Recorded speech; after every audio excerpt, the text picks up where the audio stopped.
she posted a note in this listserv that we were both a part of called Writer Girls, saying she was starting a writers group called Wild Plum at her house for women writers. And it was going to meet once a month, and we were going to get together and we would talk about writing, and we would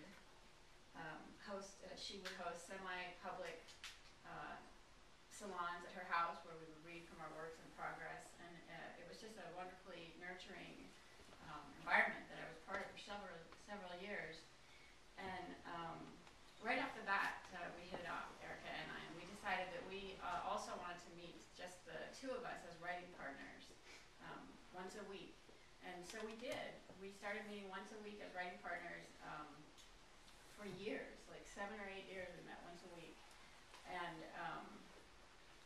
we would critique each other's work and give each other feedback and just sort of figure out how to navigate our careers. And it was not always easy. It was sort of demoralizing at times. We were both sending stories out to literary magazines, and that was like before you could just sort of hit a button on the internet and send it out, so we would have to print out these stories and put them in manila envelopes and track to the post office and send them off and wait and wait and wait and wait. These little slips of paper come. I don't know if you guys remember these. They would give you like 1/8 of a piece of paper with a form of rejection on it, and it was really kind of brutal.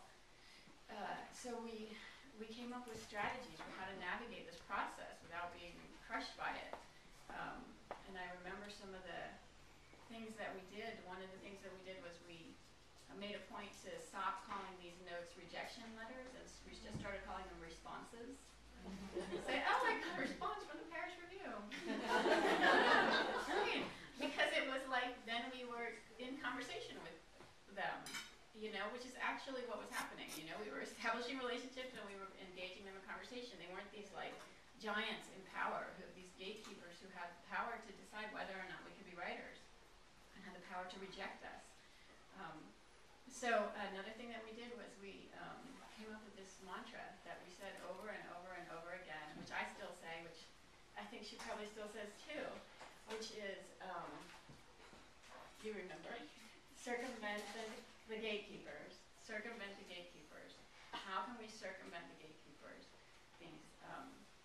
These people who seem to have our hopes and dreams in their hands. You know, how can we just get around them? And so we decided that we would just make ourselves our own gatekeepers and let ourselves in.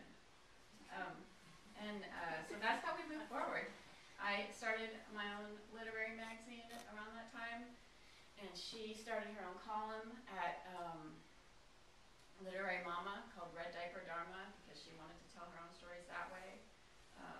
Later, when she wanted to tell her stories in a different way, she created a one-woman show that I'm sure many of you have seen, A Widow's To-Do List, which had a great success and great accolades all around town. And the reason that I was thinking of this and the reason that I talk about this today is because she's still doing this today. She's still circumventing the gatekeepers and creating her own destiny and her own future just the way she wants to with this book too. This is her 8th book. The first 7 were nonfiction books that she published with big publishing houses. And this one, there was a man she met in Boston. She won a fiction contest a few years ago. She went to Boston to participate in this show. And she met this guy who runs this press called Last Light Books. And she liked him. And she liked his vision. And she liked his press.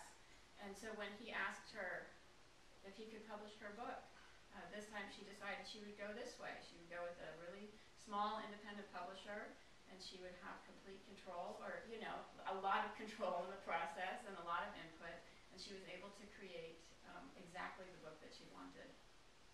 And it's the book that we have in front of us today. And it's just one more reason why today is so gratifying and exciting, because she did it her way, and it came out just like she wanted. And I just want to read a few words about what the Chronicle had to say about it in last week's book review, in case anybody missed incredible raving sounds worse than rave.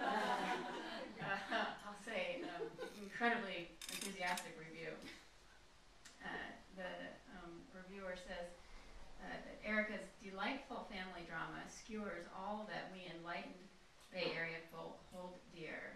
She not only makes her characters come fully alive, she crafts some stunningly poetic passages to describe emotional micro moments.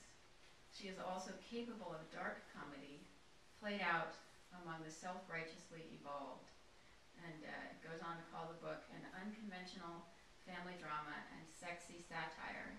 Readers will never forget the distinctive, searching, self-absorbed characters and their very real pain. So clearly she is incredibly deserving of